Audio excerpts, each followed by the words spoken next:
Well, I had met Ed Teller at Los Alamos one day. We had a brief meeting and a talk. I had shortly thereafter moved to Las Vegas and basically left the scientific community to do other work. Sometime later I decided to re-enter and send applications out to several other national labs and also one to Ed Teller, and he gave me a call and he said he might have something that I'd be interested in and suggested that I go for an interview. Shortly thereafter, someone from EG&G called and told me to come down for an interview there. They made it very clear that EG&G had nothing to do with it. They were just using the building as a place to do the interview. After a short time, they said I was basically overqualified for the position, but they may have something else in the future. And I don't remember how much time lapsed after that, but shortly thereafter, they asked me to come down for another interview, and they said this was involving I don't remember their exact wording, but they led me to believe it was a field propulsion system, and of course I thought it was something that, in secret, that we were working on. Later, only did I find out that it was a back engineering program dealing with alien craft. I flew out of Las Vegas McCarran Airport, and I flew to Groom Lake in a 737 aircraft. We land at Groom Lake, and there's a bus there that drives about 15 miles south, approximately. I'm really not sure exactly how far, down to a smaller dry lake bed known as Papoose Lake. And right up against the side of the mountain is the S4 installation. And what happened to you first when you entered it? How did they receive you? It was very military-like. It was certainly not a scientific atmosphere. Very high security. Everywhere you walked, you had to have an escort, an armed escort, even into the bathroom.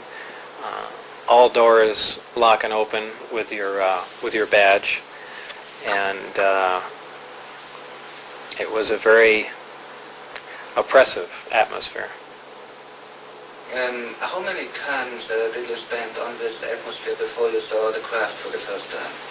I believe I was only there 2 or 3 days, probably 2 days before I saw the craft. Time, how they are stored, what your impression was, and your feelings when you saw it? Well, my feelings, it was very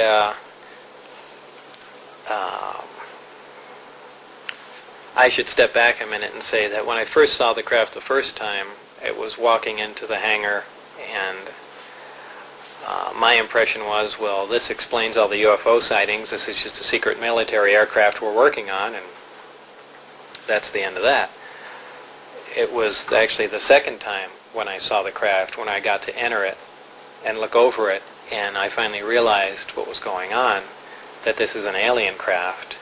And of course this was after I read the briefings, and that was a totally different feeling. That was not a feeling of excitement. It was almost an ominous feeling, that a feeling as if you shouldn't even be there. It's very difficult to describe.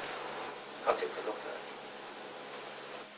It looked like, if anyone's familiar with Billy Meyer's sightings, very astonishingly similar to that craft. It was a very sleek, thin-looking, flying saucer-shaped craft. Kind of hard to describe without drawing it, but kind of a typical flying saucer shape. Did you see just one type or different types? There were 9 total.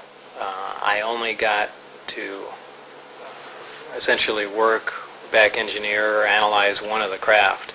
But there was a separate hangar for each of the crafts, and each one was essentially different in its visual appearance. Did anybody tell you where the U.S. Navy intelligence got the craft from? No.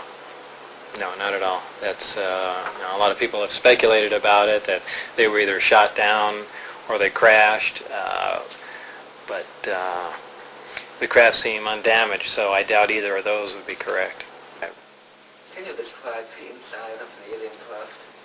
It's very plain. It's all one solid color, a grayish pewter color, the same color as the outside of the craft. There are no sharp corners anywhere. Every device in the craft, the seat, the amplifier housings, everything has a rounded corner on it, almost as if it was all fashioned out of wax and then slightly melted, so everything curved, even where the ceiling meets the floor on the end. Everything has a curve to it. Very, very plain, very wide open, very impractical use of space. And there are 3 levels. The lower level houses the amplifiers themselves that swing, the 3 of them. The center level is where you enter the craft, where the seats and the amplifiers are, and the top level is a small area, and I did not have access to that, so I don't know what's up there. Do you think they're alien craft or U.S. constructed? Absolutely alien craft, there's no question about it. Why?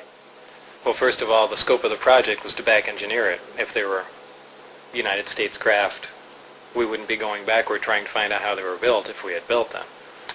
Second of all, the size of the equipment inside, the size of the seats, the materials that were in use, completely alien to us, pardon the pun, and the fuel, element 115, essentially non-existent. All these factors together, and of course the briefing information stating that they were alien craft. Could anybody tell you how the propulsion functioned? Well, that was part of my job, was to back engineer that and find out exactly how that operated. And they had made some progress, but I really don't know how long the craft was there being analyzed, if it was 1 year or 10 years before I got there, but it seems like only a modest amount of progress had been made. The propulsion system is really an amazing setup. There's 2 parts, there's gravity amplifiers, and the reactor that provides the power. The reactor itself is a total annihilation reactor fueled by antimatter. Total annihilation is essentially the most efficient nuclear reaction that takes place of the 3, fission, fusion, and annihilation. It uses a super heavy element, element 115, as it would appear on the periodic chart. None has yet been synthesized on Earth. It's my opinion that this occurs naturally in certain star systems. This element is bombarded in an extremely small accelerator. The element under bombardment undergoes spontaneous fission and produces antimatter particles. These are interacted with a gaseous matter target, and by means of a 100% efficient thermoelectric device is converted into electricity. Now, 100% efficient any electric device is essentially impossible. The first law of thermodynamics says that's basic in certain star systems. This element is bombarded in an extremely small accelerator. The element under bombardment undergoes spontaneous fission and produces antimatter particles. These are interacted with a gaseous matter target, and by means of a 100% efficient thermoelectric device is converted into electricity. Now, 100% efficient any electric device is essentially impossible. The first law of thermodynamics says that's basically impossible. There has to be waste heat and things of that sort, but there's none detected in this system.